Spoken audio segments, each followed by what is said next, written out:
Shalom adik-adik. Shalom Kak Nomi. Apa kabar semuanya? Baik, luar biasa. Yes, yes, yes. Sudah hampir 1 bulan ya kita nggak sekolah minggu. Pasti adik-adik rindu untuk beribadah bersama-sama di gereja. Sama dong kakak rindu. Kakak-kakak yang lain biasanya rindu nggak? Rindu lah Kak Nomi. Iya. Pasti semuanya rindu untuk beribadah ke gereja lagi ya kan? Nah, kita akan mulai ibadah kita. Tapi sebelumnya kita bernyanyi Selamat Pagi Bapak.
Kita berdoa. Kembali lagi kami bersyukur kepadamu Tuhan, buat hari ini, buat saat ini Tuhan masih memberikan kami nafas kehidupan. Kami serahkan ibadah ini Tuhan, ibadah sekolah minggu dari awal pertengahan hingga akhir. Berkati kami satu-satu pribadi hingga kami bisa memberitakan firman Tuhan kepada anak sekolah minggu kami. Di dalam nama Kristus kami berdoa dan mengucap syukur. Haleluya, amin. Sebelum kita mendengarkan firman Tuhan, kita angkat lagu pujian kita, Waktu Tuhan.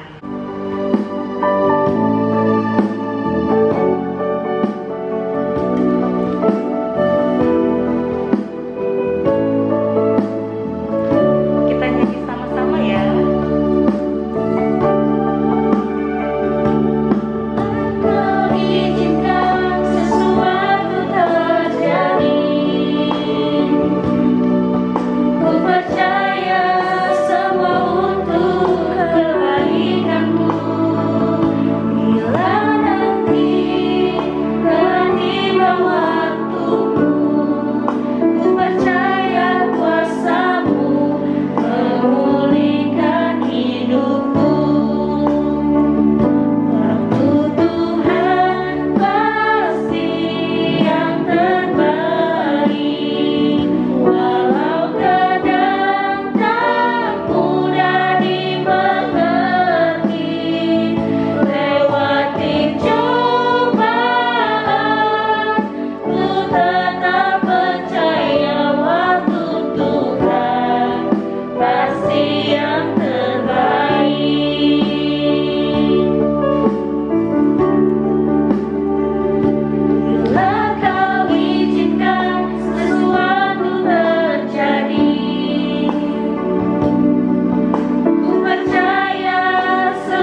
Tuhan Yesus baik, terima kasih banyak Tuhan. Sebentar kami akan mendengarkan sebagian daripada firman-Mu Tuhan.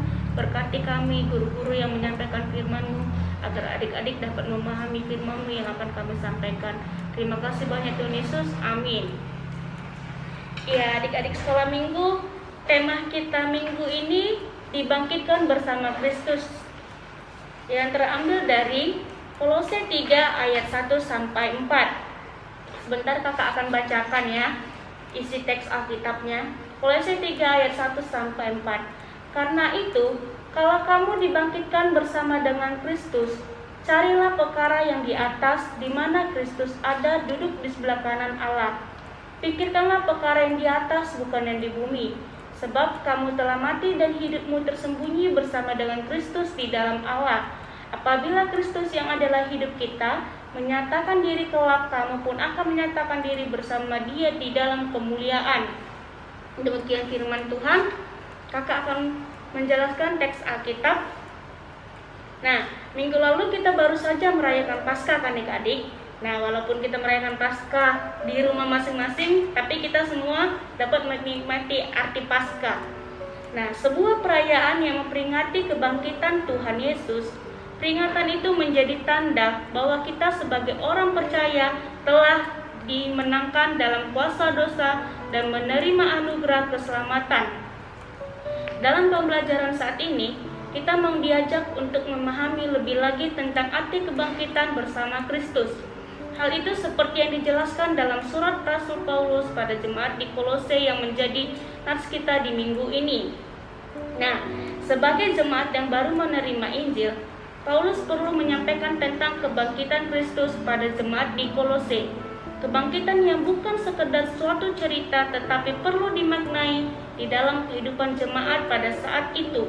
Latar belakang jemaat di Kolose sendiri diketahui sebagai sebuah kota yang terletak di Asia Kecil, negara Turki saat ini. Penduduk di sana adalah orang Frigia, Yunani, dan Yahudi. Mereka hidup dengan terbuka terhadap kebudayaan atau ajaran dari luar. Bahkan, persoalan yang menjadi perhatian Paulus ialah kebudayaan atau ajaran dari luar. Banyak pengajaran-pengajaran palsu yang mencampur adukkan ajaran Yahudi dan Yunani. Oleh karena itu, Paulus mengirimkan suratnya untuk menekankan pemahaman akan figur Kristus sebagai peran sentral dalam kehidupan di dunia ini.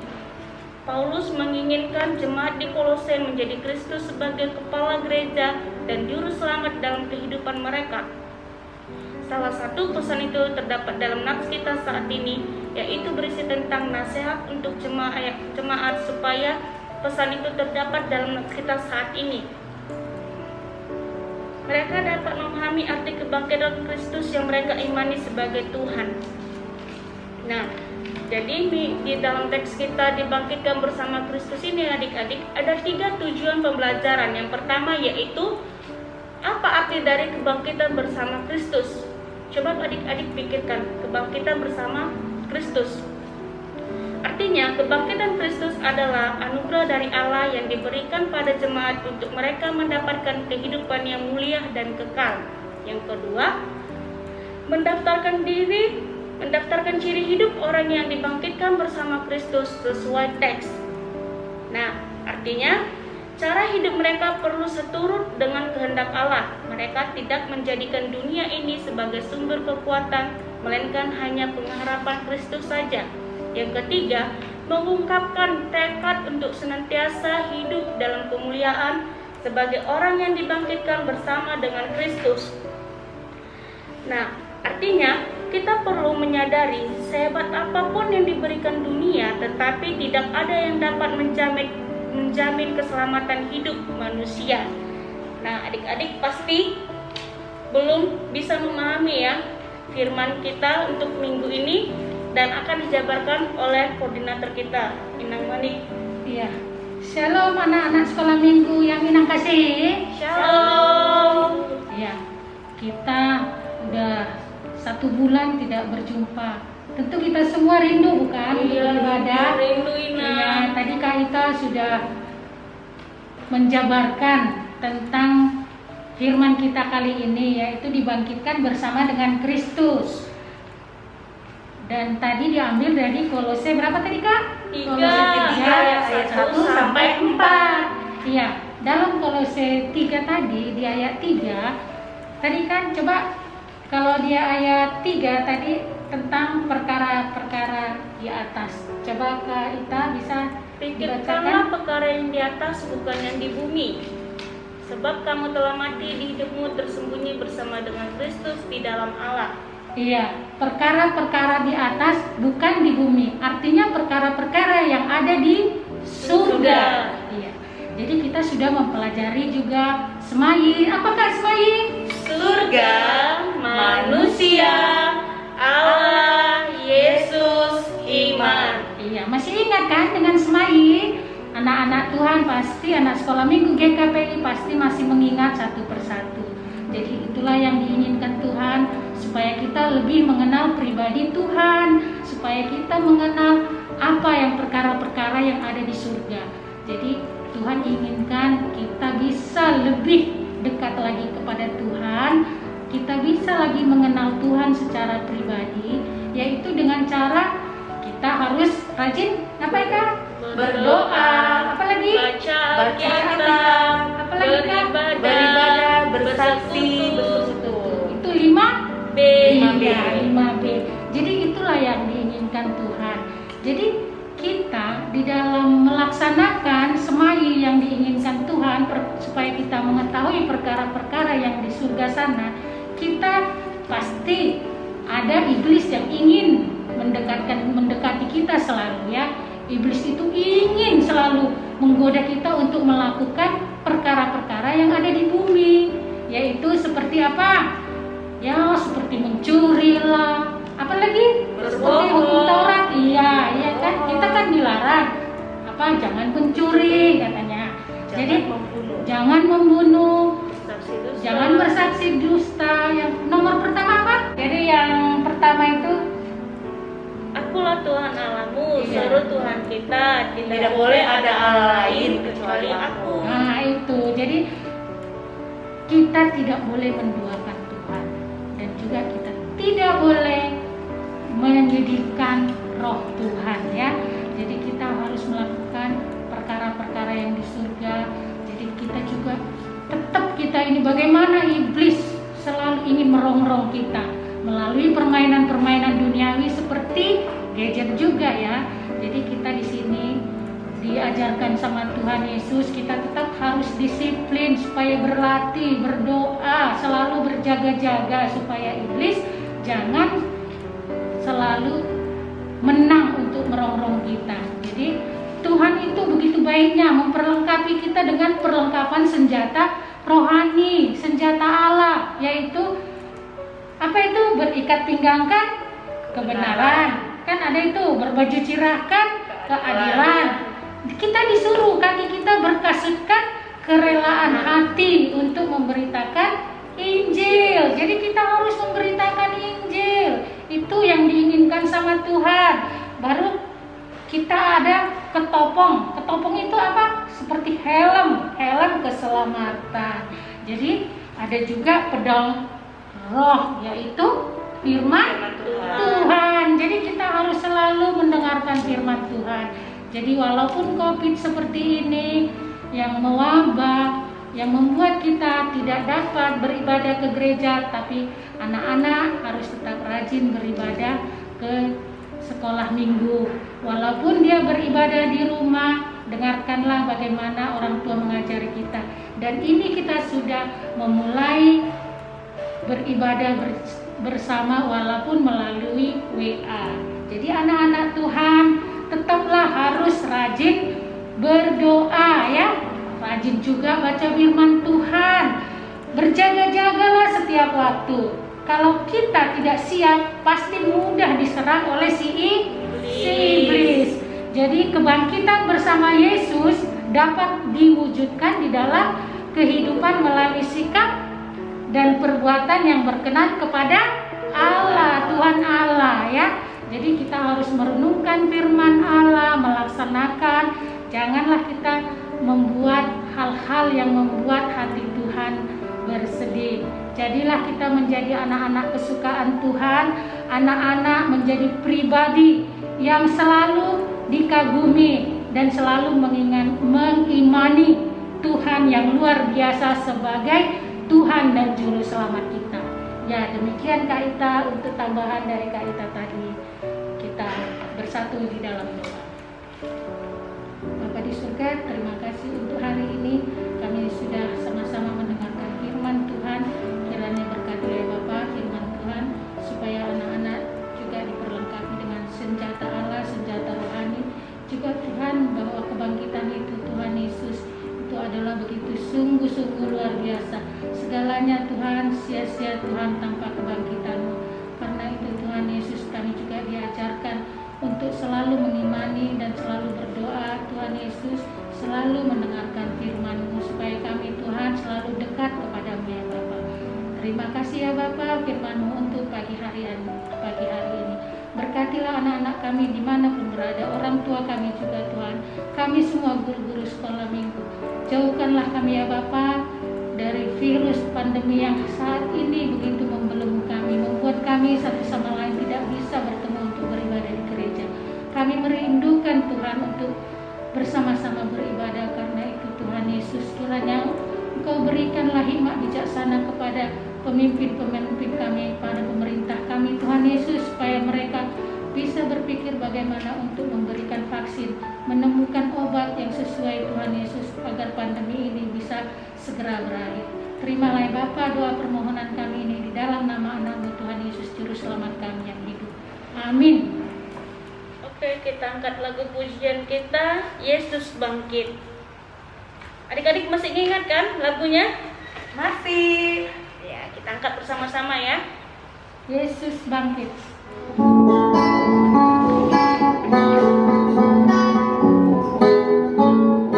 Satu, dua, tiga, Yesus bangkit. Haleluya, haleluya, pujilah Dia. 3, 4, 5, Ia telah mati untuk kita.